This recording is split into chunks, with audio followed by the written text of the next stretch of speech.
Guddu cartoon. Sundarpur নামেৰে এখন গাঁও আছিল। তাত এজন খেতিয়কে বাস কৰিছিল। তেওঁৰ 3টা ল'ৰা আছিল। ডাঙৰ ল'ৰাটোৰ নাম আছিল ৰমেশ, মাজু ল'ৰাটোৰ নাম আছিল হিতেশ আৰু একেবাৰে সৰু ল'ৰাটোৰ নাম আছিল প্ৰণৱ। খেতিয়কজন লাহে লাহে বুঢ়া হৈ আহিছিল আৰু তেওঁ খেতি কৰিব নোৱাৰা হৈ পৰিছিল। সেইবাবে তেওঁ এদিন ঘৈণীয়েকক ক'লে, শুনিছানে? মই দেখোন বৰ দুৰ্বল হৈ আহিছো। মই আৰু খেতি কৰিব নোৱাৰিম। এতিয়া কি কৰা যায় বাৰু? তেতিয়া তেওঁৰ পত্নীয়ে ক'লে, এতিয়া আৰু আপুনি সেইবোৰ দায়িত্ব লৈ থাকিব নালাগে। আপুনি আপোনাৰ দায়িত্ববোৰ 3টা পুত্ৰৰ মাজত সমানে ভগাই দিয়ক। খেতিয়কজনৰ মনত এটাই চিন্তা আছিল। তেওঁ 3জন পুতেকৰ ভিতৰত কোনজন পুতেকক যোগ্য বুলি ভাবি তেওঁৰ খেতি মাটিডৰা গতাই দিব। ইয়াকে ভাবি তেওঁ ঘৈণীয়েকক কথাটো ক'লে আৰু তাৰ উত্তৰত ঘৈণীয়েকে ক'লে, আপুনি 3টাৰে পৰীক্ষা লওক। এই পৰীক্ষাত যিটোৱে ভালদৰে পাছ কৰিব তাৰ ওপৰতে আপুনি আপোনাৰ দায়িত্বখিনি দিব পাৰিব।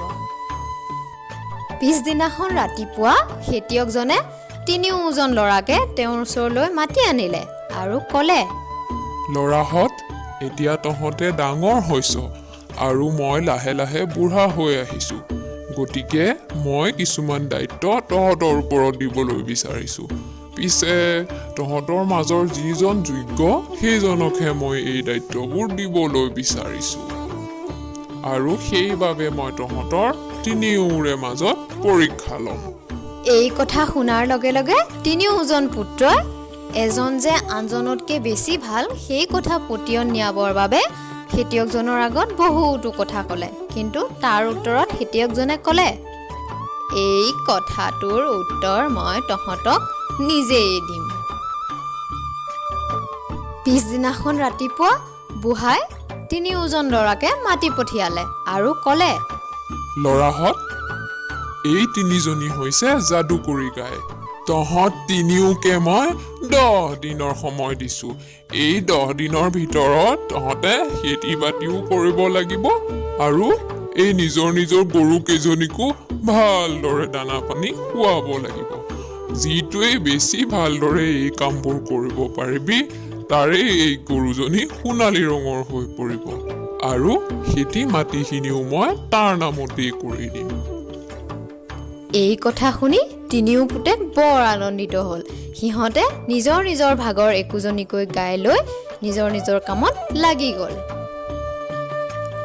ইয়াৰ পিছত দুদিনলৈকে সকলো ঠিকেই চলি আছিল। কিন্তু তাৰ পিছতে ডাঙৰ ল'ৰাটো আৰু মাজু ল'ৰাটোৰ মনত এলাহ ভাৱ আহিল আৰু সিহঁতে খেতি বাতি কৰিবলৈ বাদ দি গৰুজনীৰ ওচৰতে বহি থাকিবলৈ ধৰিলে। তাইকে ভালদৰে দানা পানী খোৱালে। আনহাতে সৰু ল'ৰা প্ৰণৱে খেতি বাতিও কৰি থাকিল আৰু গৰুজনীৰো প্ৰতিপালন কৰিলে। এনেদৰেই দিনবোৰ বাগৰি গ'ল আৰু 10 নম্বৰ দিনটো পালে আহিল।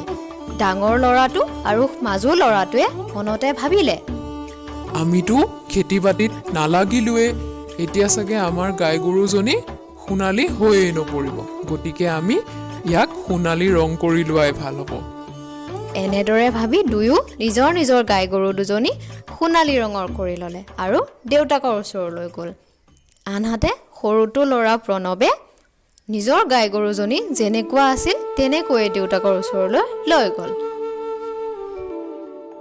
তেতিয়া খেতিয়কজনে ক'লে, মই তোমালোক 3ওৰে কাৰ্যকলাপবিলাক পৰ্যবেক্ষণ কৰি আছিলো আৰু মোৰ এই পৰীক্ষাত একমাত্ৰ মোৰ সৰু ল'ৰাটোৱেহে পাছ কৰিছে। গতিকে মোৰ সৰু ল'ৰাটোকহে মই সকলো মাটি বাৰী কৰি দিম। আৰু এই 3জনী একো যাদুৰ গাই নহয়। এই 3জনী হৈছে সাধাৰণ গাই। ইয়াত তোমালোকে সোণালী ৰং কৰি আনিছা। গতিকে তোমালোকৰ কথাবোৰ মই সকলো ধৰিব পাৰিছো। ইয়াৰ পিছত খেতিয়কজনে তেওঁৰ সকলো খেতি বাৰী সৰু ল'ৰা প্ৰণৱৰ হাতত গতাই দিলে আৰু সকলোৱে সুখে শান্তিৰে থাকিল।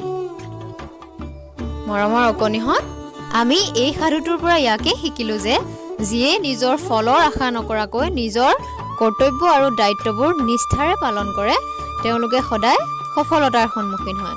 গতিকে মৰমৰ অকণিহঁত আজিলৈ ইমানেই। পুনৰ এটা নতুন ভিডিঅ' তোমালোকৰ মাজলৈ লৈ আহিম, তোমালোকে চাই থাকিবা দেই।